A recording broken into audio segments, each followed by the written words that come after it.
صراط الذين أنعمت عليهم غير المغضوب عليهم.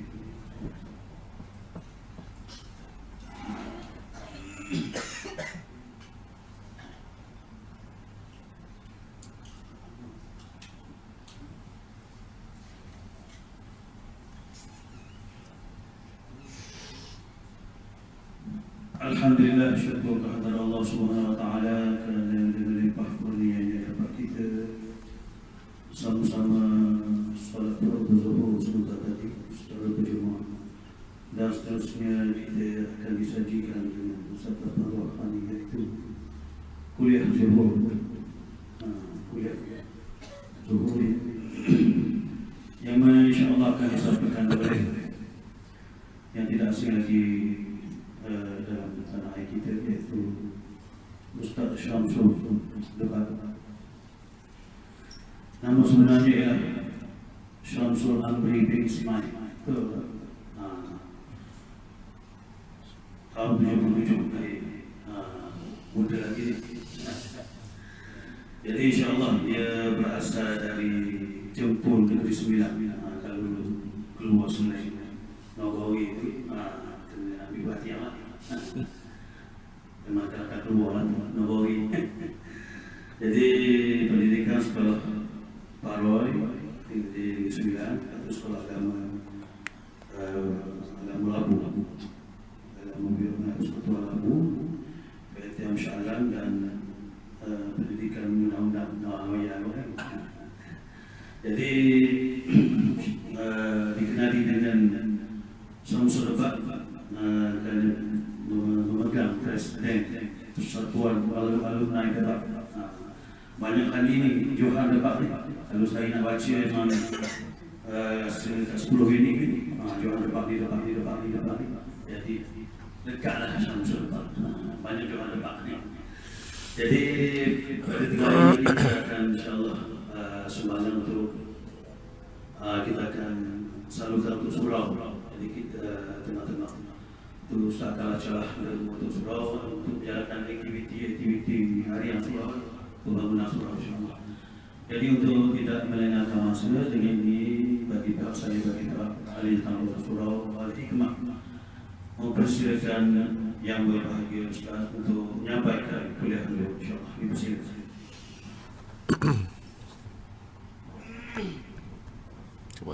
Cubaan. A'udzubillahi minasyaitonirrajim. Bismillahirrahmanirrahim. Assalamualaikum warahmatullahi wabarakatuh. Alhamdulillahillazi arsala rasulahu bil huda wa dinil haqqi liyuzhirahu ala dini kullihi walau karihal kafirun walau karihal musyrikun walau karihal muslimun. Subhanaka la ilma lana illa ma 'allamtana innaka antal alimul hakim. Rabbi syrah li sadri wa yassir li amri wahlul 'uqdatam min lisani yafqahu qawli. Terima kasih saya ucapkan Tuan Pengerusi, yang bahagia Tuan Pengerusi Surau, yang bahagia Tuan Imam Barisan Jantung Kuasa Surau Al-Hikmah. Seterusnya juga pemimpin-pemimpin yang berkesempatan hadir pada hari ini, tuan-tuan dan puan-puan yang dirahmati Allah sekalian. Bersyukur kita kepada Allah Subhanahu Wa Taala kerana dengan limpah dan izinnya dapat kita bersama-sama berada di taman-taman syurga pada petang ini, yang mana Nabi sebut barang siapa yang mengikuti jalan-jalan ke majlis ilmu, maka Allah akan anugerahkan kepadanya jalan-jalan ke syurga. Begitu juga barang siapa yang duduk dalam majlis ilmu, dia belajar satu bab sahaja daripada cabang ilmu itu, dia lebih baik daripada dunia dan seisinya. Dalam satu hadis yang lain juga disebut dia lebih baik daripada salat sunat 100 rakaat. Bukanlah maknanya tak payah sembahyang sunat, tapi maksudnya besarnya ganjaran Allah beri untuk orang yang datang majlis ilmu. Bukan senang nak tengok kuliah zuhur seramai ini. Hari ini ramai, makna nasib saya baiklah tu. Saya datang kat surau yang memang hari-hari ramai macam tu. Dan mudah-mudahan macam tu kan. Jadi tajuk yang diamanahkan kepada saya, tak silap saya, setia hingga hujung nyawa. Tak silap saya macam tu kan. Jadi maknanya setia ni ada macam-macam lah kan. Setia pada perangai ke, setia pada pasangan ke, setia pada prinsip ke, macam-macam lah kan kita boleh tengok. Tapi kebiasaannya setia hingga hujung nyawa ni diletakkan dalam perhubungan kasih sayang antara suami dan isteri, ya. Dan bila disebutkan tentang kasih sayang ini juga, kita jangan lupa 7 golongan yang mendapat naungan daripada Allah SWT, yang mana tak ada naungan daripada yang selain daripadanya ketika akhirat nanti. Ada 7 golongan. Golongan yang pertama adalah pemimpin yang adil, yang dapat naungan daripada arasy Allah. Tak ada dah naungan lain selainnya. Pertama, ya, pemimpin yang adil. Pemimpin adil ni termasuklah, bukan mentari je lah, semua mentari, ketua kampung, ketua lorong, YB, ketua pengurusi surau, kan, pengurusi apa tak kira lah, dari jawatan kuasa persatuan-persatuan yang ada, pemimpin ada kan, tu semua ada kan, mendapat naungan andai kata dia adil di dalam tindakannya. Yang keduanya, orang yang orang muda yang menyibukkan dirinya beribadah kepada Allah, tu yang kedua. Yang ketiga, orang yang hatinya terpaut pada masjid, kan, dia macam mana pun tetap cik masjid, tetap cik rumah Allah ni, kan. Yang keempat, orang yang berkasih sayang. Ni kita nak sentuh ni. Orang yang berkasih sayang, bercinta dia, bertemu kerana Allah, berpisah kerana Allah. Makna contoh dia datang dengan kawan-kawan dia jumpa, niat kerana Allah, berkasih sayang dengan kawan-kawan tu, kita sayang dengan kawan kita, kan, kita sayang dia kerana Allah, dijumpa kerana Allah, balik pun kerana Allah.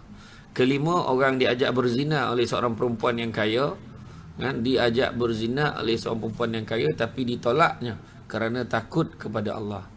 Bukanlah maknanya perempuan buruk dan miskin boleh, kan, dah kaya lawa tolak, tapi buruk miskin tak apa, jangan macam tu, saya tak cakap macam tu. Maksud dia, kalaulah kaya dan lawa kita boleh tolak, miskin dan buruk lebih lagi, macam tu lah kan, lebih lagi lah kita tolak, kan. Dia kaya, dia boleh bayar kita, lawa pula tu, kan, tapi kita tolak. Yang buruk lebih lagi lah, kan. Kemudian yang kelimanya, orang yang menyumbangkan sesuatu, kan, bersedekah. Keenam, yang menyumbangkan sesuatu, bersedekah, tangan kanan bagi, tangan kiri tak tahu, merahsiakan sumbangannya. Tapi kadang-kadang orang tu dah rahsia tapi orang lain ceritakan, tahu juga. Orang baik ni biasanya cepat dapat tahu, kan. Contohnya Abang Boceh, gitu kan, dia menyumbang, tak ada siapa tahu, dia dah meninggal baru orang tahu. Nampak tak kebaikan? Sampai semalam tuan-tuan fikirlah, sampai semalam orang berasak-rasak lagi pergi ke kubur dia. Cuba fikir, dah seminggu dah, tak dapat orang lain jam tu dah, kan. Kita lebih lagi belum tahu lagi. Hari pertama balik, alhamdulillah meninggal dah kawan tu, bayangkan tu, kan, ada orang macam tu kan. Tu yang keenam. Dan yang ketujuh, orang yang duduk bersendirian basah dengan air mata, pipi itu basah dengan air mata kerana mengenang dosanya kepada Allah. Jadi macam itulah kita balik semula tengok kepada yang keempat tadi, berkasih sayang kerana Allah. Kadang-kadang jangan cakap kasih sayang lah orang bernikah ni. Orang bernikah, imam tanya dia, kenapa kamu nak nikah? Sebab apa nak nikah? Nak kahwin sebab apa? Apa jawapan dia? Kan? Apa jawapan dia? Susah nak jumpa orang yang nak kahwin ni kerana Allah. Apa nak kahwin? Umur dah banyak dah ustaz, kahwin lah, kan. Kenapa nak kahwin? Kawan-kawan semua habis kahwin lah, tinggal saya seorang yang tak kahwin kat kampung ni. Kenapa nak kahwin? Mak bising. Masa bila mak tak bising je kau? Kan? Tak kahwin bising, dah kahwin bila nak beranak bising juga. Dah beranak asyik perempuan yang nak kau, bila pak anak lelaki ni bising lagi. Sebenarnya beranak aja kena berhenti lah, beranak. Penat nak jaga anak kau ni. Nampak? Bising pula beranak banyak. Kan macam-macam lah kan. Susah nak jumpa orang yang jawab, kenapa kamu nak kahwin? Saya nak kahwin kerana Allah, ustaz. Susah nak jumpa. Biasanya orang yang jawab kahwin kerana Allah ni biasanya lelaki yang dah kahwin. Itu masalah dia. Kan, dia je yang jawab macam tu kan. Sampai nanti abang buat saya macam tu. Apa kurangnya saya? Kau tak ada kurang apa? Habis tu kenapa abang nak kahwin? Kerana Allah. Kata kan jawapan. Jangan risau, tetap tak lulus. Ya? Maknanya cerita boleh lah cerita kan. Tapi Allah Ta'ala sebut dekat dalam surah Ar-Rum ayat 21. Allah Ta'ala beritahu kan, dan di antara tanda-tanda kekuasaan kami adalah dijadikan pasangan-pasangan untuk kamu laki-laki dari jenis-jenis kamu sendiri. Allah Ta'ala beritahu dah. Yang mana dari jenis kita dah. Tu sebab kita kahwin. Tak ada siapa yang bercinta dengan kangaroo dah. Tak ada. Tak ada siapa dah nak nampak lembu korban tu jatuh cinta pula. Gila betul. Tak ada. Kan? Tak ada. Itulah dia. Itulah yang terbaik. Cuma tinggal lagi manusia ni, kalau bila dah kahwin mencari kekurangan, memang jumpa. Jangan risau. Bila dah tak suka tu macam-macam lah dia cakap. Tak berguna, perempuan ni tak pandai layan I. Macam tu. Kalau dah jumpa perempuan lain kau cakap macam tu. Kan? Macam sama dengan perempuan tu. Dia dah jumpa lelaki lain lebih handsome lagi katnya. Lelaki tu pula kaya pula, bagi duit banyak kat dia. Dia carilah alasan yang tak baik untuk suami yang ada sekarang. Jangan main-main. Benda tu berlaku. Jadi dah memang jenis-jenis kamu sendiri supaya kamu merasa cenderung kepadanya. Cenderung tu tenteram, yakni sakinah. Dan padanya diwujudkan perasaan kasih sayang dan belas kasihan. Maknanya sakinah, mawaddah, warahmah. Mawaddah, warahmah, kasih sayang dan belas kasihan. Belas kasihan ni bukan simpati. Maknanya dia tak boleh tengok pasangan dia tu susah. Ada je benda dia nak tolong. Tengok suami balik, tak payah tanya dah. Terus standby dengan minyak. Tu picit belakang dia. Abang penat ni, zap, picit. Pakai minyak masak yang dipanaskan. Sebab minyak angin tak ada, itu je yang ada, janji picit, kata kan. Macam tu juga suami nampak isteri tengah lipat kain, terus duduk belakang isteri, picit belakang dia. Abang ni susah je, kesian isteri abang lipat kain. Belas kasihan, nampak? Nampak dah lah tu, nampak penat sangat dah kemah-kemah rumah. Tak apalah bang, nak buat macam mana? Dah, siap. Kenapa bang? Jom makan kat luar. Ya bang, seronok dia. Kita makan ICT. Kan? Orang Terengganu memang dia boleh beat orang KL. Orang KL belajar ICT. Orang Terengganu makan ICT. Ikan celup tepung. Kan? Makan ICT. Minum air gelas besar. Saya daripada dulu gila betul pergi kat restoran air gelas besar ni. Ya. Awak tak tahu, saya dulu mengajar debat dulu. Saya mengajar debat dekat Kusten. UMT lah sekarang. Mengajar tu, yang bagus-bagus debat tu dulu. Saya ngajar kan. Antaranya penat juga lah ngajar Terengganu jauh kan. Bawa kat restoran gelas besar tu. Kan? Saya kata semua orang minta sederhana. Saya kata apa barang sederhana, minta lah besar. Baru ku tahu betapa besarnya yang besar tu. Saya minum kan, masa tu saya datang naik bar express je. Air tembikai besar ni ya. La ilaha illallah. Belum ada yang besar yang macam ni tu lagi. Belum ada lagi. Masa tu baru yang gelas besar tu. Siap bungkus. Saya minum banyak kali macam tak luar air tu. Naik bar express daripada Kuala Terengganu sampai Seremban tak habis lagi air tu. Saya fikirlah tu. La ilaha 9 jam masa tu. Mana ada highway FPT lagi macam sekarang kan. Ya Allah Akbar. Itulah dia. Kan? Jadi makna kata kita orang kata simpati, belas kasihan dengan pasangan kita. Kan? Marah pula orang perempuan kan. Pasangan kita. Tak adalah orang perempuan ni okey sekarang ni. Saya dengar orang perempuan Terengganu paling open sekali. Dia tak kisah sangat. Yang penting adil. Ingat tu. Betul kan perempuan kan? Dia lah. Memang tak lulus. Jangan risau. Saya cuba tadi tu. Jadi, makna kata bila kita cerita tadi, jadi macam manakah caranya kita nak mencapai kan keluarga ni setia ni. Kasih sayang lah. Itulah asal dia. Sakinah, mawaddah, warahmah tadi. Tenang. Kalau dia rasa tenang, kalau dia ada kasih sayang, dia ada belah kasihan, setia lah. Itu aja. Kenapa dia jadi setia? Sebab 3 tu. Kan? Tetapi nak letak balik, ingat kerana Allah. Itu je. Wa man yuhajir fi sabilillah yajid fil ard muragaman katsira wa sa'ah. Kan? Surah An-Nisa ayat 100. Barang siapa yang berhijrah, berubah, apa juga dia buat, niat fi sabilillah, niat kerana Allah, maka dia akan mendapati bumi Allah ini tempat hijrah yang luas dan rezeki yang banyak. Jangan risau. Itu sebab orang kahwin, bila dia elok rumah tangga dia, ada je rezeki masuk. Jangan risau. Ada je rezeki. Kan? Janganlah kita risau-risau tuan-tuan dan perempuan sekalian. Jadi kebahagiaan ini, nak mencapai sampai setia ni, nak bahagia. Nak bahagia pula, kena ingat. Bahagia ni, nak kenyang, apa yang dikatakan bahagia? Ada orang duit banyak pun tak bahagia. Duit banyak, apa lagi kau nak? Cakap duit memanglah ayat dia. Tengok anak dah ramai bersusun-susun anak kau nak. Apa lagi kau nak? Apa yang tak bahagia lagi? Tengok anak memanglah ayat dia. Anak 15 tak bahagia lagi. Bayangkan tak ada kerja lain, beranak bini tu. Kan satu mak tu 15 memang ada. Ada sekali tu saya dekat studio TV3. Masa tu wanita hari ini dia jemput sepasang suami isteri, anak dia 14 orang. 2 orang tak dapat datang sebab tengah pantang bersalin. Yang 12 tu datang, elok je dekat studio tu. Yang sekolah rendah sampai yang paling muda sekali, yang baru tadika tu pun ada. Elok sekolah rendah. Sekolah menengah ada 3 orang remaja yang datang. Yang duduk, elok duduk. Ya Allah, kalau anak aku dah terbalik dah studio ni kata. Kan? Baiknya. Ya Allah Akbar. Saya tanya isteri dia tu. Puan, susah tak beranak puan? Saya tanya. Dia boleh jawab, senang je. Pelik tak? Senang aja. Kata, wah, dia kata. Sejarang saya dengar orang perempuan jawab macam ni. Dia kata, dia jawab apa? Memanglah macam mana tak senang. Lahir-lahir je, suami take over. Suami mandikan, suami siapkan anak, suami bancuh susu. Bila nak susu ibu je baru dia hantar dekat mak dia. Mak dia memang relax je. Concentrate untuk pemulihan selepas beranak. Kalau macam tu, ramai orang perempuan, kalau macam tu beranak ramai pun tak apa. Betul tak orang perempuan? Tu cakap dah, memang dia tak nak beranak, dia cakap lah macam tu. Kan, bukan main lagi kan. Kadang orang perempuan, 3 je, cukup, tak nak lagi dah. 4 je. Orang perempuan, nasihat saya. Nak tutup kilang, pastikan bincang dengan pengurus. Ingat tu. Pengurus kalau dia jumpa tapak baru, jangan main-main. Terus naik tiang, terus naik. Cawangan baru dibuka, jangan main-main. Kena hati-hati. Jadi apa-apa pun bincang. Ya.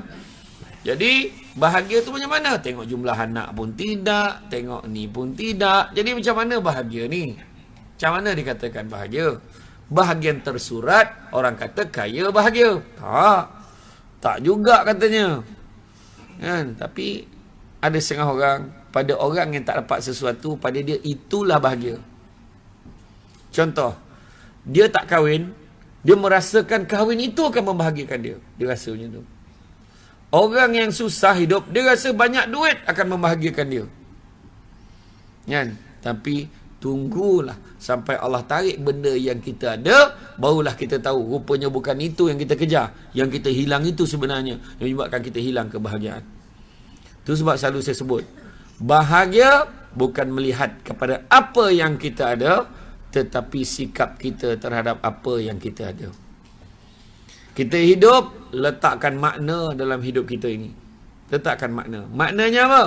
Quran dan sunnah, barulah ada makna hidup kita. Itu je.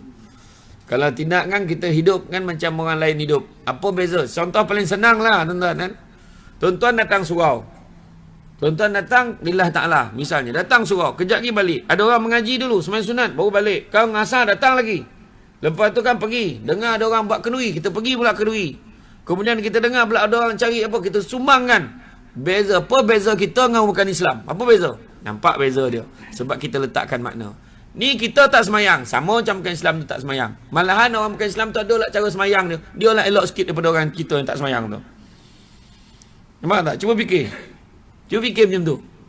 Kan? Kita pula tak ikut syariat. Dia pun tak ikut syariat. Maka apa bezanya? So apa makna kita Islam? Apa makna?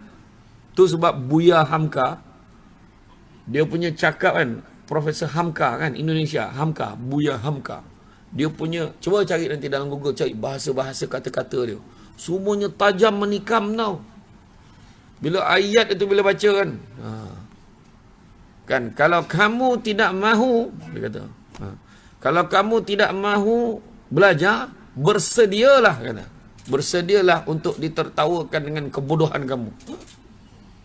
Ya macam itulah. Besok belajar tak nak, lepas tu cakap bodoh marah. Apa pasal? Kan? Itulah masalah dia. Ayat dia yang paling best sekali, yang paling saya tak boleh lupa pada. Hidup kalau sekadar hidup, babi di hutan pun hidup. Kata, mak tu. Bukan dia bandingkan dengan orang bukan Islam, dengan babi bandingkan. Babi hutan pula tu. Hidup kalau sekadar hidup, babi di hutan pun hidup. Kerja kalau sekadar kerja, kera di hutan pun bekerja. Betul dia cakap. Masa tu malu kita dengan binatang. Burung kakak tua tu, kalau dia asah hari-hari ajar dia, mengaji burung tu. Siap boleh hafal 1 juzuk. Kita pun baca Quran, pun baca sekadar baca. Kalau kita baca sekadar baca, maka kita boleh hafal pula. Sama kita dengan burung kakak tua tu. Kita baca tak hafal, burung kakak tua tak hafal, kita lagi teruk pada burung kakak tua tu. Nampak tak? Itu sebabnya meletakkan makna dalam kehidupan kita. Jadi bahagia ni macam mana? Pembentukan keluarga bahagia itu mestilah berlandaskan kasih sayang. Tak ada kasih sayang, tak akan ada kestabilan dalam rumah tangga. Memang kena kasih sayang. Sebab sayanglah kita jaga. Dan sayang abang tak, sayanglah. Ini tak nak cakap. Zaman sekarang kena cakap. Tak kira tua, kena cakap. Kan? Abang tu tak sayang kat sana. Yang aku bagi kau makan sama ni apa? Sayanglah tu. Tanya lagi. Marah kan? Marah ada bila tanya. Saya tanyanya, abang ni tak romantik langsung lah. Hish. Gitu kan? Tengok drama hari-hari. Tapi tak pernah ikut dalam drama tu. Adelia Sofia. Seadanya aku. Macam tu lah. Setelah ku miliki. Setelah dimiliki. Macam tu lah lebih kurang tajuk dia. Apa? Camellia? Macam tu lah. Tengok drama tapi tak pernah ikut. Saya tahu tajuk je. Saya tak tengok. Cuma ada sekali je tertengok. Ada sekali je. Saya ceramah dekat Unit 10 Muazzam Shah. Jadi saya waktu tu nak ceramah pukul 9 lepas isyak. Jadi lepas maghrib tu, saya dah jamak maghrib dengan isyak. Saya makan. Dia orang janji nak makan malam dengan saya sama-sama sebelum ceramah tu. Jadi saya pun tunggu dekat hall tu, dekat rumah tamu tu. Saya buka lah TV. Lepas maghrib tu, on dia TV. Utusan Cinta Buat Adam. Tajuk drama tu. Kesian, bini dia kena rasuk. Bini lawa kena rasuk. Imam tu doakan dengan air tu. Dia tawarkan air tu. Saya pun tak faham. Air tu memang dah tawar. Apa nak ditawar pun tak tahu. Dia tawar, dia doa, dia baca. Menjerit bini dia tu. Allah dia tu. Menjerit. Bersambung. Untuk aku malas tengok drama tu. Dia tang bersambung tu yang malas nak tengok tu kan. Tapi macam tu lah tuan. Jadi makna kata kasih sayang. Yang kedua, sikap tolak ansur dan memperbanyakkan kesabaran. Tu dia. Kena ingat ni orang dalam rumah tangga. Tolak ansur kena ada. Jangan cakap kita je nak dengar. Kan? Orang perempuan pula dah biasa orang lelaki dengar cakap dia, jangan ambil kesempatan. Dia mendengar cakap aku je. Tak boleh. Dia marah suami dia. Jangan macam tu. Orang perempuan kena lemah lembut dengan orang lelaki. Sebab menurut kajian, orang lelaki mati dulu. Faham? Jadi ingat, yang kat depan ni semua mudah mati. Jangan ditinggi-tinggi. Abang! Dah keras kawan tu. Jangan main-main. Lemah lembut tau. Layan suami baik-baik. Ramai pula. Ada ramai lagi ke kat luar tu nak masuk? Ke depan sikit kot. Lelaki ke depan sikit kot. Kesian dia orang. Ke depan sikit. Depan sikit. Hari ni sambutan luar biasa. Saya nampak tadi kat luar jam. Daripada Pekan Kuala Terengganu tak dapat masuk ke sini. Saya tengok jumlah kehadiran hari ni tak kurang 30,000 orang. Ini satu pencapaian sebenarnya. Alhamdulillah. Hanya sebab nanti kita datang lagi. Jangan risau. Okey. Dah. Duduk boleh.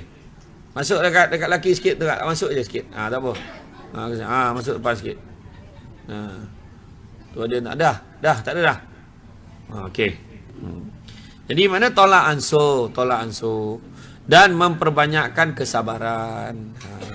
Sabar banyak-banyak. Sabar ni dalam Islam ni, sabar ni ada 3.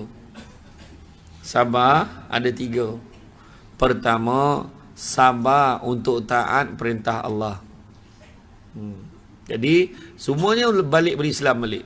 Apa yang kita nak sabarkan, fikir dalam Islam macam mana. Sabar untuk taat perintah Allah akan mendapat 300 tingkatan darjat pahala. Boleh rujuk dalam kitab Mukasyafatul Qulub daripada Imam Al-Ghazali bawah tajuk Sabar dan Sakit. Kitab penenang jiwa. Yang pertama, sabar untuk taat perintah Allah. Contoh macam solat. Kita nak solat jemaah dengan keluarga, mesti kena sabar. Betul tak? Contohnya, nanti lepas maghrib kita semain. Lepas tu semua dah ada. Mana ni yang long sakit perut? Alah, lambatlah. Jom kita semain tu. Allah, nampak tak sabar. Tak apalah, tunggulah sekejap dia buang air tu. Kita sekali. Kesian dia. Macam tu. Keluar dia setengah jam buang air. Gila betul. Entah apa dia buang ni. Tak adalah macam tu kan. Tunggu. Tanya dia, lama lagi tak? Lama lagi ni. Okey, kita solat dulu. Nanti ikut now. Okey, kita pun semayang. Nampak? Kalau orang tak sabar, dia tak semayang. Lagi pula. Tu lagi teruk tak sabar tu. Terutama subuh. Cuba tengok. Angkat berat dumbbell, angkat berat besi tu 50 kilo dia boleh angkat tu. Selimut yang tak berapa gram tak boleh tolak. Tu subuhnya pukulan tu. Kata teruklah sekarang, duit payah sekarang, harga barang mahal sekarang. Semua orang komplain. Tapi Nabi dah bagi formula, barang siapa nak dimurahkan rezeki, jangan tinggal salat sunat 2 rakaat sebelum subuh. Nabi dah ajar. Bangun subuh kan subuh gajah lagi dah. Subuh dinosaur. 5 minit sebelum zuhur baru subuh. Tu peranjat imam siapa pula yang kunut tu tengah hari ni. Macam tu kan. Jadi itu dia. Jadi kena ingatlah kan. Nak bangunlah awal. Kena sabar. Macam puasa. Lagi kena sabar. Kan. Antara puasa fardu dengan puasa sunat. Puasa sunat lagi mencabar. Sebab makan depan orang lain yang tak makan dekat depan orang lain yang boleh makan. Macam silap-silap dia buat-buat lupa yang dia puasa. Nampak tak? Kalau puasa tak sabar memang breakfast. Nampak tak? Itu kita tak sabar betul tu. Baru sahur dah breakfast. Bayangkan tu. Nak-nak pula dia tak boleh tahan dengan nasi dagang. Sidangan laut ikan ya. Macam tu. Sebab saya dulu tolong maklum saya menega. Menega sit kabu, sit dagang, sagopa, lopak teke. Laksang. Kan memang tolong maklum saya. Maklum saya duduk di Stew 10 tahun. Balik Seremban ni menega sit dagang, sit kabu. Alhamdulillah. Saya pun pandai dah makan. Pandai dah bungkus cantik tu. Amin. Saya tolong menega dulu. Jadi mana kata sabar untuk taat perintah Allah. Contoh kita naik kereta kan. Kita nak pergi program kenduri di Kuala Lumpur. Nak kejar ni berapa jam? 4 jam setengah. 5 jam lah. Kita bang masuk waktu solat dah. Nanti kemudian lah. Tu tak sabar tu. Bang nak masuk Zuhur jam mana ni bang? Tak apa, kita jamakkan, kita berhenti jam. Tak apa ke bang, tak lambat ke? Tak apalah, semayanglah dulu. Mana dia sabar tu, sanggup berhenti dulu. Solat dulu. Lepas tu masuk dah, jom sambung berjalan. Lega dah solat. Orang macam tu. Umrah haji lah, gila. Kalau tak sabar apa jadi? Jangan main-main kan. Dalam hati ada je nak cakap pasal orang. Mulut jaga. Tingginya orang ni, bangsa apa ni? Semua sebenarnya. Sabar sangat-sangat kan. Selipar tak ada. Aku haramkan orang ambil selipar aku. Tak ada siapa cakap macam tu kat Masjidil Haram. Tak ada. Dah tak ada lah nak buat macam mana. Kan. Saya dulu dalam hati tak payah sebut kat mulut pun dalam hati. Saya cakap takkan hilang selipar aku dah. Aku takkan hilang ni. Muda lagi. Siap ada bekas selipar tu. Masuk dalam bekas selipar bunjut tu. Siap ada reben kuning. Mak bagi. Letak dekat rak tu boleh baca tulisan nombor Arab ni. Kita sekolah agama dulu 23. Dah rak 23 tahun dah. Keluar daripada Masjidil Haram tu. Keluar je nak pergi. Bukan selipar. Dengar rak-rak hilang. Rak tu kan ada tayar tu kan. Dengar rak-rak. Tak mana pergi rak tu. Bau padan muka. Tu dalam hati belum cakap lagi tu. Nampak tak? Kategori yang kedua. Mendapat 600 tingkatan darjat pahala. Tadi 300. Mendapat 600 tingkatan darjat pahala, iaitu bersabar dalam meninggalkan larangan Allah. Bukan senang. Orang tengah beria-ria mengumpat tentang imam. Contoh, bukan imam sini, tempat lain. Dia mengutuk kan. Kau tahu tak, imam kan? Dia cerita macam tu. Ni belah-belah balik tabir ni. Mana bukan orang lelaki lah. Jadi lepas tu yang seorang tu datang. Dia bukan perempuan sini, tempat lain. Ni mana ada tabir dah buka. Ni orang lain yang bertabir lagi ni. Nampak? Jadi adalah seorang perempuan lagi datang. Dia pun cakap macam ni. Sebab dia bersabar untuk meninggalkan. Dia tahu benda ni mengumpat berdosa. Dia pun datang. Tak baiklah cerita pasal orang. Bukan senang tau. Kena sabar. Sebab lepas tu balasan dia. Kau macam baik sangat. Kau tak nak dengar, pergi belah. Nak dengar duduk sini. Nampak kan? Dah kena.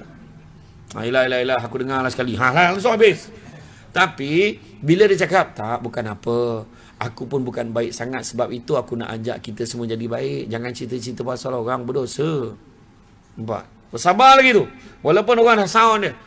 Kau diam boleh tak? Macam ni lah. Kita lupakan cerita pasal orang. Boleh tak kita cerita yang baik-baik aja? Nampak? Apa istilah orang sekarang? Membawang kan? Membawang tak sesuai tau. Sebab bawang ni benda makan sedap. Dan dia termasuk dalam senarai barang kawalan. Jadi jangan pakai istilah membawang lagi dah. Pakai istilah membangkai. Itu sesuai. Sebab mengumpat, bercerita buruk pasal saudara kita, samalah seperti makan bangkai busuk saudara kita sendiri. Itu sebabnya. membangkai. Ingat tu. Kepada semua penonton-penonton di seluruh dunia, pastikan guna istilah membangkai. Contohlah kan. Ya, jadi makna bukan senang. Cuba tengok kisah Abu Bakar Al-Miski. Ketika zaman dia didatangi oleh perempuan-perempuan yang berbincang. Ada perempuan pelacur ni, dia katakan Abu Bakar ni sebagai manusia paling beriman dan bertakwa. Jadi persatuan pelacuran ni, bayang ada persatuan masa tu. Dia berbincang sama dia. Aku tak percayalah itu baik sangat. Aku tak percaya. Jadi pelacur yang kelas tinggi ni, dia kata, kau tengok aku goda dia. Dia masuk dekat dalam Abu Bakar tu, dia kunci pintu nak dipeluknya Abu Bakar tu. Abu Bakar kata apa? Nanti dulu. Bagi aku bersiap dulu. Dia katanya tu. Dia pun kata, oh ini dah sudah bagus ni. Dia siap nak bersiap lah. Kata bagus sangat. Okey. Dia kata, Abu Bakar tu masuk dalam bilik air. Dia ambil najis yang ada kat dalam bilik air tu. Dia sapu kat seluruh badannya. Dia keluar, sekarang kau peluk aku, lari pelacur tu. Sebab busuk kan. Sejak daripada itulah Allah anugerahkan dia, sampaikan sahabat-sahabat dia memanggil dia Abu Bakar Al-Miski. Al-Miski ni maksudnya haruman kasturi, bau kasturi. Tubuh badan dia berbau kasturi walaupun dia tak pakai apa-apa wangian. Semula jadi Allah bagi kat tubuh badan dia bau wangi. Nampak? Bukan senang nak buat. Cuba kalau kita duduk dalam bilik, tiba-tiba perempuan tu tak adalah lawa sangat, dia macam Maya Karin. Macam. Nah, apa ayat kita? Dia nak peluk kita, maka ayat kita yang popular sekali akan jawab, aku tak terdaya. Bukan aku nak peluk dia, dia yang peluk aku. Wah, macam tu ayat dia kan. Maknanya bukan senang kerja tu. Tu sebabnya lagi tinggi pahala, darjat pahala Allah bagi 600 tingkatan darjat pahala, iaitu bersabar untuk meninggalkan larangan Allah. Dah biasa beli nombor ekor. Kan, sekali tak nak beli, kawan-kawan ajak, "Oi, ini confirm kena ni." Aku dah cek, dukun tiang tu cakap, dia tepuk-tepuk nombor ni memang kena. Paling kurang second price. Ya ke? Dia pun cakap, dah cukup. Aku bertaubat, tak nak main lagi dah mulai esok. So hari ni, jom kita main. Dia kata kan, habis. Itu masalah dia. Kan? Dan yang ketiga, yang paling tinggi sekali pahala kesabaran yang Allah bagi, iaitu mendapat 700 tingkatan darjat pahala, iaitu bersabar dengan ujian dan dugaan daripada Allah. Duduk jadi suami isteri memang ada ujian. Gila pun tak ada ujian. Memang ada punya. Malahan Nabi sebut, barang siapa yang 40 hari berturut-turut dia tidak diuji oleh Allah, bersaksilah yang dia itu jauh dari rahmat Allah. Makna memang kena ada ujian. Contohnya, sampai-sampai dah pukul 4 pagi. Ujian lah tu. Saya sampai pagi tadi. Hujan lebat dekat highway LPT. Pukul 4.30 sampai. Allahu Akbar. Kan kejap lagi dah nak subuh. Lepas subuh dah siap-siap nak pergi ceramah pun. Allahu Akbar. Tengah hari ceramah lagi. Dah ceramah ni kan, petang ni ceramah lagi. Ya Allah, ya Allah. Malam ni ceramah lagi. Ya Allah. Habis ceramah malam ni terus pergi jengka pula esok. Ya Allah. Macam tu kan. Macam tu lah. Ujian lah tu. Sabar. Dan ujian yang paling popular sekali yang kita kena sabar, ujian sakit. Nampak tak? Ujian sakit. Allah berikan penyakit kepada kita, kepada anak kita, kepada keluarga kita. Semuanya ujian. Semuanya ujian. Ya, ujian. Dan bila Allah hantar penyakit kepada kita, Allah akan hantar 2 malaikat, kau pergi tinjau dia ni cakap apa bila dia sakit. Bukan kata Allah tak tahu, Allah maha mengetahui. Tapi Allah hantar nak tengok kita cakap apa saja, nak bagi kerja kat malaikat. Contoh, nama dia Fatimah, bukan nama sebenar. Ada pula nama Timah sini. Yang dia pergi, apa kata Timah? Sampai ke rumah Timah, Timah kata, Allah, susahnya demam ni, tapi tak apalah, agaknya Allah saja bagi aku demam ni, biar aku rehat kat rumah kot. Dapat aku rehat, alhamdulillah. Kalau macam itulah dia sebut, Allah Ta'ala kata apa? Kalau dia mati akan kumasukkan dia ke dalam syurga, dan andainya dia hidup akan kugantikan daging dan darahnya dengan daging dan darah yang baru. Itu sebab orang yang elok demam macam-macam kerja nak buat. Nak menebas, nak menyapu, nak menyabit, semua nak buat. Nampak tak? Tapi kalau bila dia tinjau si Timah ni tadi, apa Timah tu cakap? Allah, Allah mati lagi baik. Allah teruknya lah hidup macam ni dah lah, bil klinik mahal. Dia marah ni tu. Maka apa jawab Allah? Allah kata, suruhlah dia sembah Tuhan selain aku. Maknanya Allah tak pedulikan kita. Itu sebabnya bila Allah uji kita dengan sakit, tanda Allah sayang. Sebenarnya Allah uji kau sakit ni sebab Allah sayang. Kau cakap senang lah, kau tak rasa. Nak kena marah, marah. Susah, bukan senang. Nak pula orang yang paling teruk sekali, orang yang sakit gigi. Jangan salah gurau depan dia, jangan main-main. Kan? Sakit gigi bodohnya. Ya. Memang siapa yang lalu tu dia nak tampar, sesaja tampar aje, tak tahu kenapa. Nampak kan? Jadi demikianlah ceramah pada hari ini. Tak tahu saja ya. Tengok orang baru sampai terperanjat dah habis dia kata nak baru sampai. Gurau je. Kan? Jadi makna kata kita kena sabar. Dalam hubungan suami isteri pun macam tu, macam-macam ujian. Tanyalah ayahanda bonda, orang-orang lama yang daripada dulu berlumus tungkus membesarkan anak. Lumus tungkus ni lagi teruk daripada tungkus lumus. Maknanya kerja teruk betul, lagilah kerja kampung. Kan? Dapat duit tak seberapa, memikirkan boleh hidup ke tidak anak aku ni. Tapi Alhamdulillah, membesar semua elok, berjaya dah masing-masing. Dah ada rumah masing-masing, ada karier masing-masing. Itu dia. Betul lah apa yang Allah Ta'ala janji dulu. La yukallifullahu nafsan illa wusaha. Allah tak akan membebankan kamu, melainkan satu ni ikut kemampuan kita dah. Tengok tiba-tiba dah lepas semua. Kan? Semua dah lepas. Tiba-tiba dah berjaya. Ayat paling mahal tiba-tiba dah pencen. Macam hilang ingatan selama ni. Tiba-tiba ayat dia kan. Tiba-tiba je dengar anak cakap, mak nak nikah. Nak nikah dah anak aku ni, macam budak lagi. Tengok yang betik budak ni nak nikah. Okeylah, iyalah. Mak tak suka kau nikah awal sangat. Kenapa pula? Belum sampai lagi waktunya. Dia kata kan. Dengan siapa? Dengan orang seremban. Siapa dia? Itulah tinggi tu yang selalu keluar TV tu. Siapa? Samsul Bat? Macam tu kacau tu kan. Contohlah kan. Dia ada je kan ujian tu sebenarnya. Tetapi Alhamdulillah kita boleh hadapi sebenarnya. Cuma kadang-kadang bila orang yang tak beriman ni, dia tak yakin dengan apa yang Allah bagi tu. Kenapalah hidup aku macam ni? Kenapa orang lain tak macam aku? Ayat nampak. Kan ujian tu sebenarnya. Kan nak tengok tahap kesabaran kita. Kan tahap kesabaran kita. Begitu juga yang ketiga, menjalankan amanah dengan penuh ikhlas dan tanggungjawab.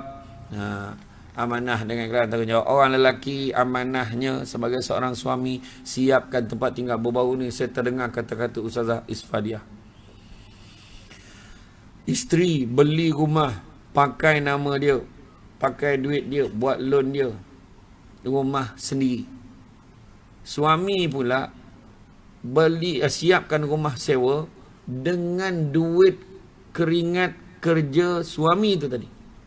Sebenarnya rumah sewa tu tadi jauh lebih berkat sebenarnya. Maknanya kalau suami tu mampu beli rumah, belilah. Tu macam mana pun rumah dulu. Orang di Terengganu ni, di kampung-kampung ni kebanyakannya buat sendiri. Betul tak kan? Kebanyakan buat sendiri. Semua banglo-banglo belaka. Walaupun banglo papan, banglo lah. Sebab sebiji-sebiji aja. Kan? Tetapi nak menunjukkan apa? Berkatnya ada sebab air, orang kata air tangan rezeki kita. Hasil sekitar suami punya duit tu lebih berkat untuk keluarganya. So orang perempuan tak apalah, memanglah dia. Tapi besok bila kita ada kemampuan, kita bina rumah. Macam itulah. Ataupun kita yang jaga kos rumah tu, kita yang buah membesarkan lagi rumah tu lagi. Contohlah kan. Macam itulah. Nah, itu yang penting. Jadi makna kata amanah ni pula kena ingat. Jangan amanah kita ingat amanah apa aja. Kan? Tanggungjawab kita. Nabi sebut seperti mana kamu punya hak ke atas isteri kamu juga mempunyai hak ke atas kamu. Jadi maknanya apa? Nafkah. Orang lelaki wajib bagi nafkah kepada isterinya walaupun isterinya bekerja. Wah, ini poin yang orang perempuan bawa balik hari ni. Mana dengar tak ceramah tadi? Yang pasal nafkah tu lah. Kalau isteri bekerja, macam mana Wah, ada tanya kan. Orang lelaki pun jawab, abang time tu yang abang tertidur tadi tak perasan sangat kadang-kadang. Jadi dia tak nak bincangkan soal tu kan. Cukup kita tak payah bincangkan isu waktu abang tertidur, kita tak payah bincang. Tapi sebenarnya nafkah ini kena ingat, nafkah ni jangan ingat duit saja. Kan itu zahir, yang batin pula jangan ingat yang atas katil saja.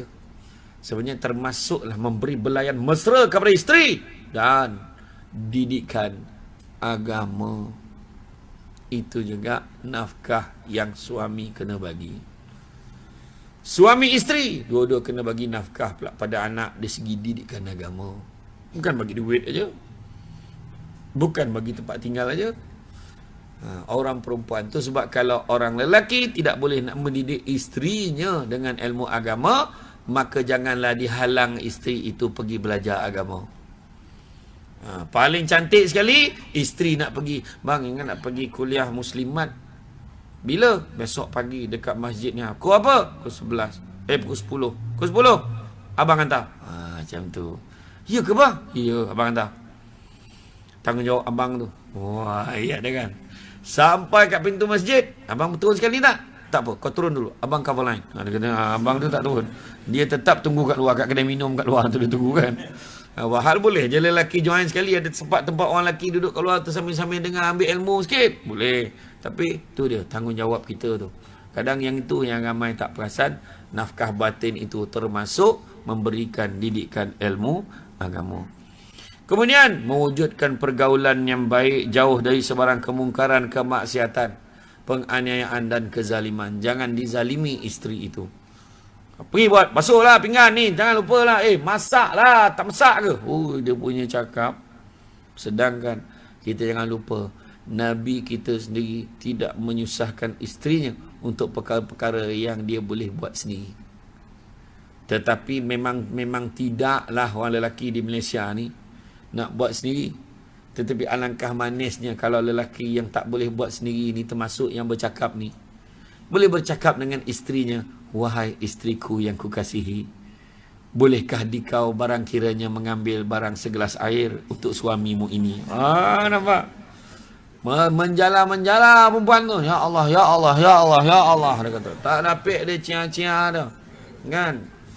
Bolehkah kiranya wahai isteriku, wahai suamiku, apakah gerangannya kamu berbicara begini? Apakah kamu ingin mati? Dia kata, nampak tak? Dia punya balas tu lain macam. Kan? Jadi macam tu lah. Cakap lemah lembut. Kita dah tahu kita tak boleh. Dan sebenarnya isteri kita tugas dia melahirkan anak. Itu je kat rumah sebenarnya. Dia ni queen tau. Jadi kita layan dia tu. Kalau betul nak minta, kita minta tolong dia. Sayang, boleh tolong masak malam ni? Abang, tugas saya kan masak. Tak. Itu tugas abang sebenarnya. Tapi abang tak pandai. Abang syukur sangat Allah hadirkan dalam hidup abang ni seorang isteri yang pandai masak untuk abang. Orang perempuan semua dah feeling lah. Sedangkan benda tu takkan berlaku. Memang takkan ada lah suami cakap macam tu. Susah nak tengok suami cakap macam tu. Tapi apa salah si sekala cakap, terima kasih lah, saya masakkan untuk abang. Ringkas. Ataupun kalau teruk sangat, sayang, terima kasih. Itu je dia boleh sebut. Sebab yang lain tak kerti dah kan. Kenapa pula? Masih lah. Itu je dia boleh cakap. Ego. Cakap aja, terima kasih sayangku, saya sudi masakkan untuk abang. Kalau tidak, tak tahulah macam mana. Abang, saya masak ni pun sebab saya sayangkan abang. Yalah, I love you. Macam tu kan. Apa pelik sangat laki aku ni cakap kan. Iyalah, betul. Kita ni kena macam tu lah. Sebut aja kasih sayang. Tu sebab nak pilih suami ni cari yang lemah lembut. Nabi kata kalau nak cari calon suami, calon isteri, macam mana pun tengok 4 perkara. Pertama, li jamaliha, tengok kecantikan dia, rupa paras dia. Tengok, sebab nak menghadap dia bukannya sehari 2, sepanjang hayat. Kalau hari pertama je tengok muka tak boleh belah, macam mana?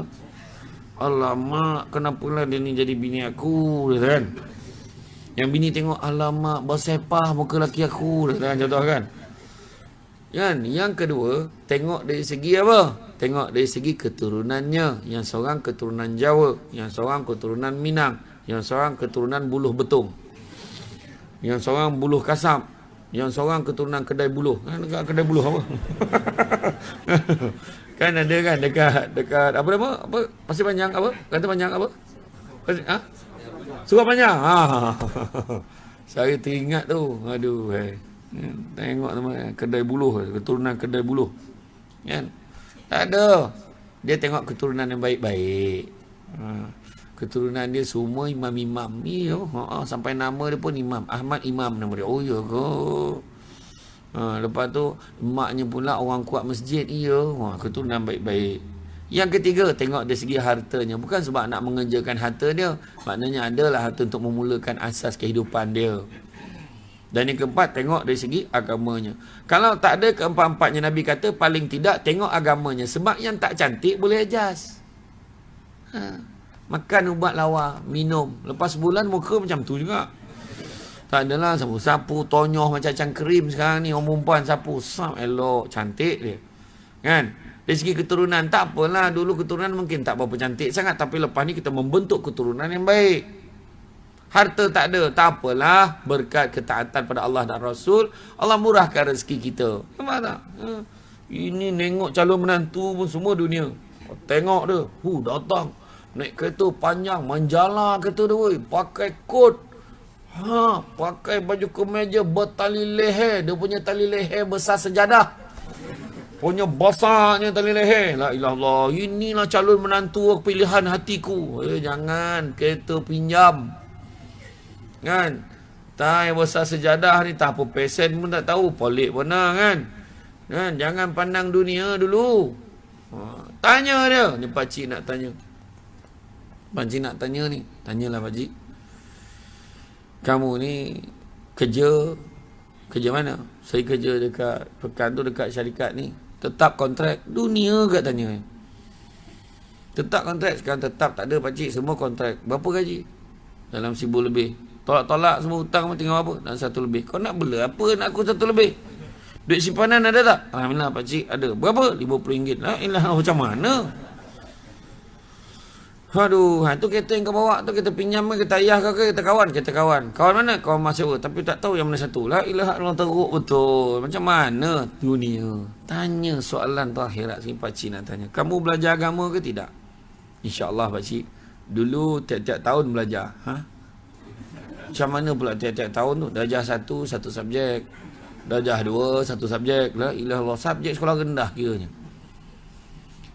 Tak apalah, pakcik nak tanya. Kamu jaga salat ke tidak? Kadang-kadang jaga, kadang-kadang tak. Macam mana pula? Bila jaga saya salat, bila tidur tidak. La ilah Allah.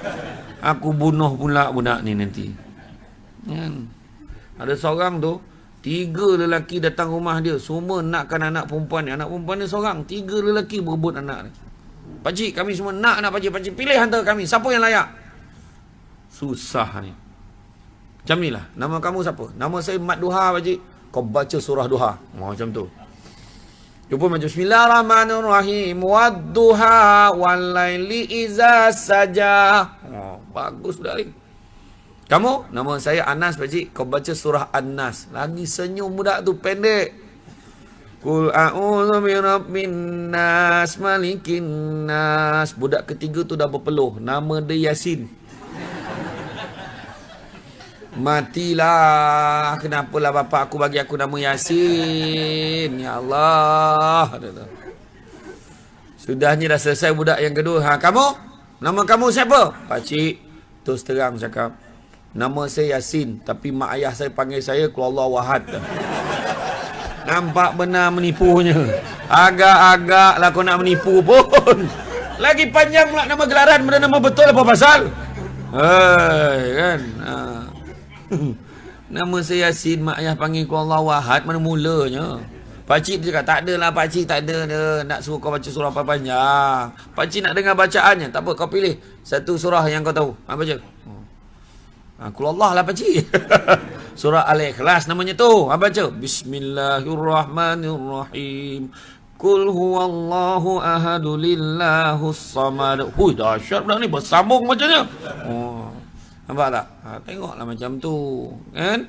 Jadi, Nabi kata ada 4 hal yang akan menjadi faktor yang mendatangkan kebahagiaan keluarga. Apa dia 4 hal itu?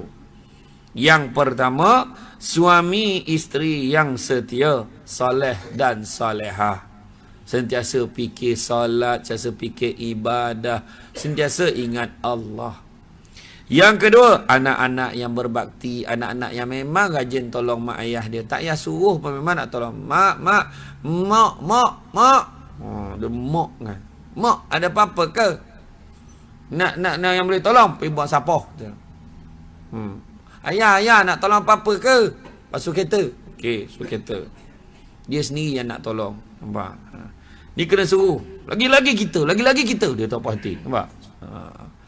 Kan? Anak-anak berbakti. Kemudian, lingkungan sosial yang sehat. Maknanya pergaulan dia yang sehat. Dia bercampur dengan siapa. Itu sebab bahagia dalam rumah tangga takkan sempurna kalau kita tidak berbaik-baik dengan jiran tetangga kita. Sebab Nabi mengukur keimanan kita sebenarnya berdasarkan hubungan baik kita dengan jiran tetangga kita. Kalau kita tak baik dengan jiran kita, maka samalah kita seperti orang yang tidak beriman. Tu sebabnya kena campur orang. Bila kenduri kenara, kena pergi. Jangan jadi kera sumbang. Sebab kera tu pun ada kawan-kawan. Ya, nampak tak? Malu tak kita pergi zoo? Kera tu elok dengan kawan, berguling-guling. Kita pula nak kata kera sumbang ni mana? Malulah kita. Kan? Jadi makna kata, anak-anak kita pun pastikan dia bercampur dengan baik. Kita pun bercampur dengan baik dengan jiran-jiran kita. Ya? Dan juga yang keempat, ciri yang keempat adalah dekat rezekinya, iaitu dimurahkan rezeki dalam keluarga. Rezeki ni tidak semestinya duit. Rezeki mungkin sehat, tak ada penyakit. Rezeki mungkin juga tiba-tiba dah umur 60 tahun baru nampak bininya lawa. Rezeki.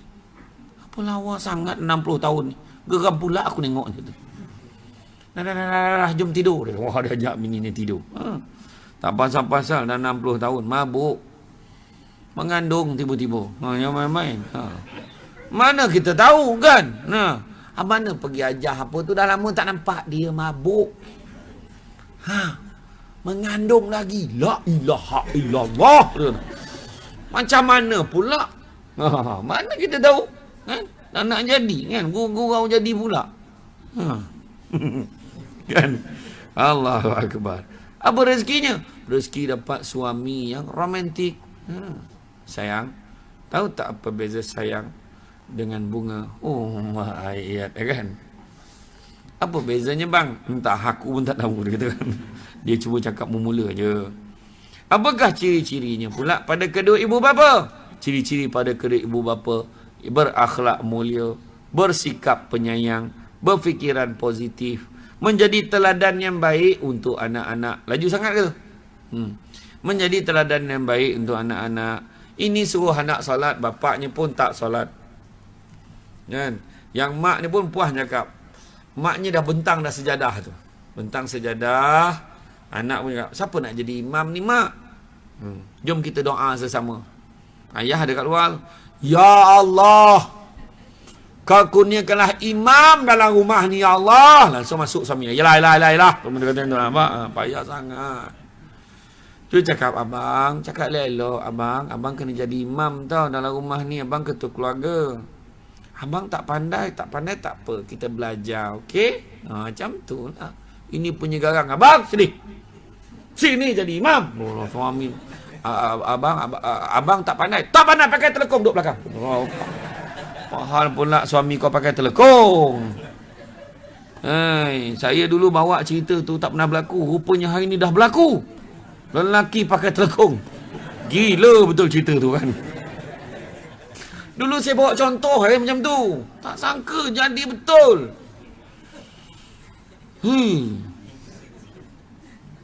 Barangan kita nak pergi surau confuse. Kopiah telekong. Mana satu nak sarung? Dah orang perempuan nak ke kopiah, satu kerja pula. Tak payah tuan, confirm jantan. Allah dah tunjuk bila kau nak sorok-sorok, kau nak tipu siapa. Satu dunia tahu. Tanpa selak nak buktikan tu senapang ke tidak. Faham, tak faham sudah kan. Ya. Kan dulu kau sorok-sorok, sekarang satu dunia tahu. Terserlah. Kan. Mana ada KH? Khun, tak ada. Tak ada. Yang kita tahu lelaki male. Saya tak cakap orang Malaysia atau orang mana dah, tak tahulah. Kan? Iya, jangan cabar. Jangan cabar Allah. Allah Maha Kuasa. Kan? Akhirnya satu dunia tahu nak cakap apa. Membuang senapang tidak menjadikan kau orang lain. Maka kekallah dengan jiwa kesenapangan. Tentu tu. Kan? Tahu tu kan? Itulah dia. Menjadi teladan yang baik. Kan? Kita semayang, ajak anak solat sekali. Kan cakap kena sabar. Orang perempuan kadang bangun pagi subuh lepaskan nyawa dia je. Dia bangun dia semayang seseorang. Allahu Akbar. Bismillahirrahmanirrahim. Alhamdulillah. Dia seorang lah masuk syurga. Habis bersalam. Assalamualaikum warahmatullahi wabarakatuh. Assalamualaikum warahmatullahi wabarakatuh. Dia lap muka tengok suami kat katil. Neraka lah orang tua ni. Hamba sedapnya. Cakap. Hai. Kejutlah suami. Ajak anak-anak solat jemaah sama-sama. Tu penting tu. Kemudian sentiasa mendoakan kebaikan keluarga. Sentiasa menjaga maruah diri dan keluarga. Jangan burukkan isteri sendiri. Bini aku tu tak boleh pakai. Tak boleh harap. Masak mana sedap. Jangan. Isteri pun sama. Kadang perangai, kadang bercerita-cerita dengan kau tu tak bini apa tu. Yang banyak mulut tu lah. Tengok. Jangan tak elok. Malu suami kita. Tahulah sekarang musim kejap tak tentu, panas, hujan. Dia bantai berkemban sedia kain. Serap. Serap. Lepas tu selip pula. Serap. Serap. Lalulah imam. Bukan imam sini, imam tempat lain. Imam lalu abang imam. Tak jumpa jalan dah imam tu. Mana nak pergi tak tahulah. Iya, jangan dikacau-cau macam tu kan. Malu tak? Malu, jatuh maruah. Lepas tu alah bini siapa tu lah. Jatuh maruah suami. Ingat tu. Meluangkan masa bersama ahli keluarga. Buatlah kalau boleh. Mana orang yang tak boleh tu hanya mampu bersedih saja. Ceramah tak habis-habis. Kan sampai ke Terengganu ceramah tinggal anak bini. Bayang teruk ni. Teruk lah kan tinggalkan isteri ni kadang suasana yang main-main. Pandang kanan nampak dinding. Pandang kiri nampak dereba. Allahu Akbar. Contohlah kan. Itulah dia. Jadi ada masa dengan keluarga, manfaatkan masa dengan keluarga. Kan? Mendengar dan menerima pendapat ahli keluarga. Kan? Pentingkan kesihatan ahli keluarga, jaga kesihatan. Jangan makan ikut sedap saja. Hukama dulu-dulu menyebut keselamatan jasad terletak pada sedikitnya makan. Keselamatan roh terletak pada sedikitnya dosa. Keselamatan agama terletak kepada banyaknya berselawat ke atas Nabi. 3 tu disebut. Keselamatan jasad terletak pada sedikitnya makan. Ikutlah Nabi. Nabi makan sebelum lapar, berhenti sebelum kenyang. Kita selagi belum kenyang, jangan berhenti. Itu kita. Tak sandar macam tu. Tak boleh. Kan? Nabi mula dengan bismillah, Nabi akhirkan dengan alhamdulillah. Kita mula dengan bismillah, alhamdulillah tunggu senawa. Tu masalah dia. Alhamdulillah. Kalau tak senawa, dah lah tokak dia bangsa biawak mengkarung ni. Yang jenis tolong gogop. Memang tak senawa. Baby lepas bagi susu dia gosok belakang tu. Cepatlah senawa budak ni. Cepat senawa. Budak tu macam ni lah tak mau dia senawa. Apa salahnya bila gosok belakang tu? Alhamdulillah.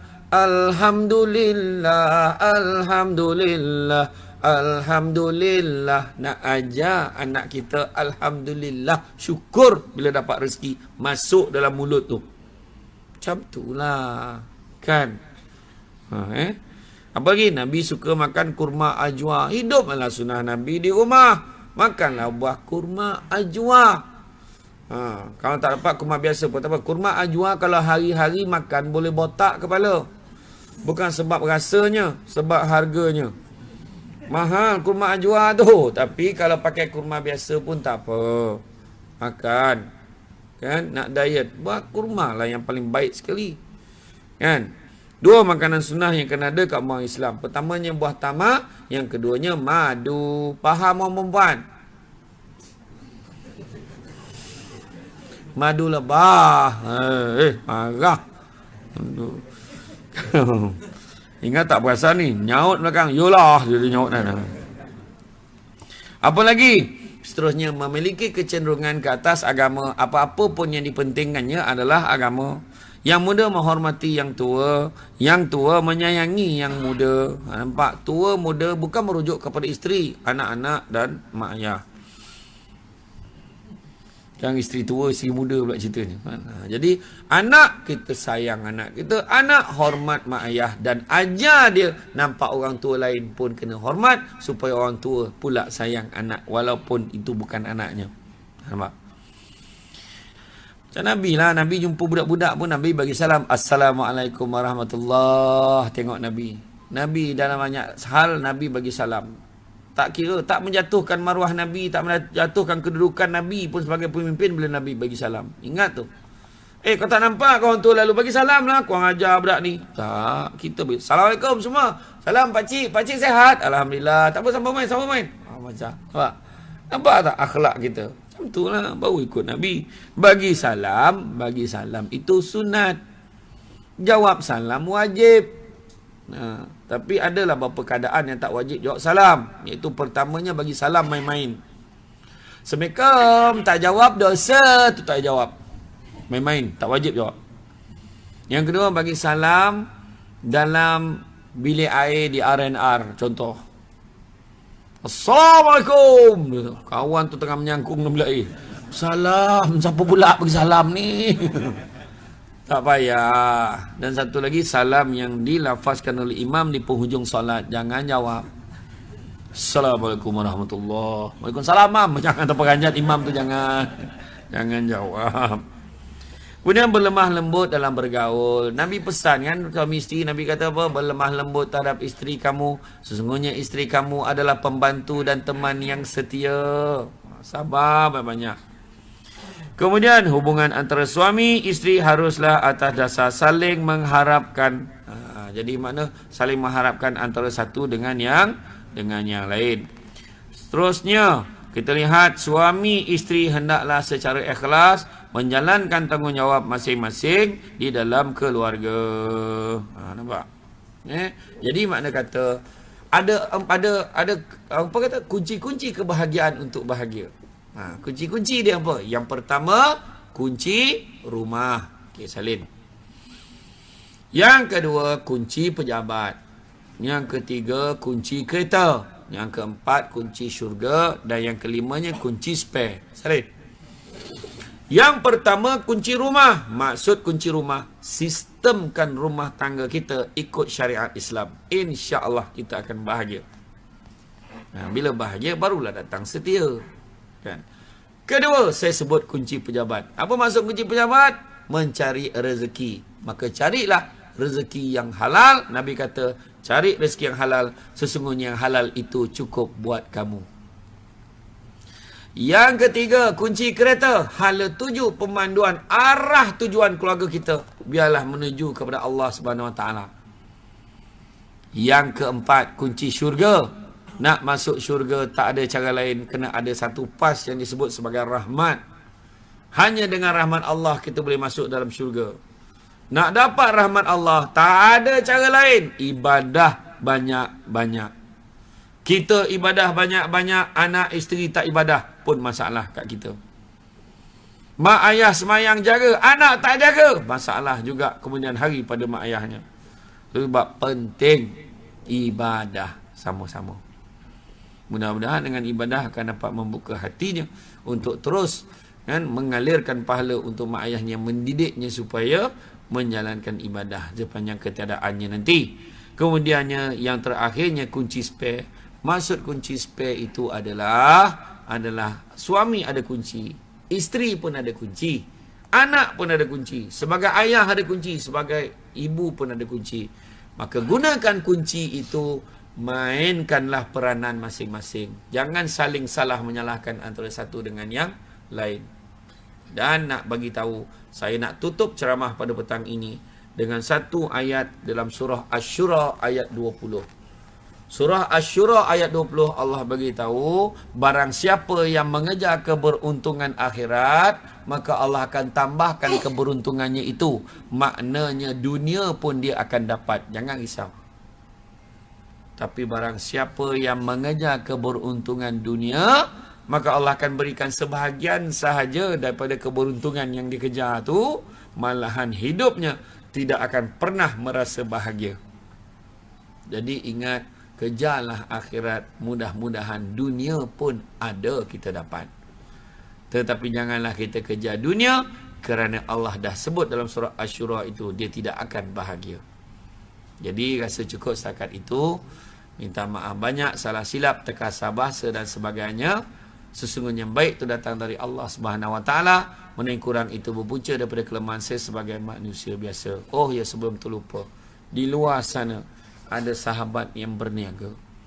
Kalau dapat, janganlah tanya khabar aja, tanya harga dan bayar. Itu bukan barang saya pun, tapi sahabat-sahabat ni memang biasa berniaga dekat tempat yang saya ceramah lah. Antara barang yang dia bawa, madu. Madu kelulut, madu tualang. Begitu juga dia ada bawa sambal gesek batu kikir. Tadi dekat masjid yang pertama pun laju. Sambal gesek ni makan dengan nasi dagang sedap. Saya dah cuba dah. Begitu juga ada satu sambal crispy. Sambal crispy ni masalahnya tak sempat sampai kat nasi. Dia main gatah satu balang tu. Jadi tolong jangan habiskan tester tu. Kesian orang nak rasa. Mengerjakan tester macam makan nasi. Gila betul. Ya, begitu juga ada susu kambing. Susu kambing tu pun elok, sedap. Saya dengan Ustaz Asim Bollywood ada gastrik. So, bila ada gastrik, susu kambing ni baik.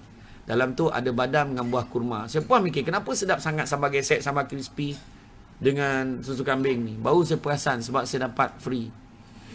Jadi orang lain kenalah beli, tanyalah berapa harga dan bayar. Tapi susu kambing tu baik untuk orang gastrik, baik untuk orang perempuan yang hormon yang merayau-rayau tu, kejap awal, kejap lambat, kejap tak mana perginya.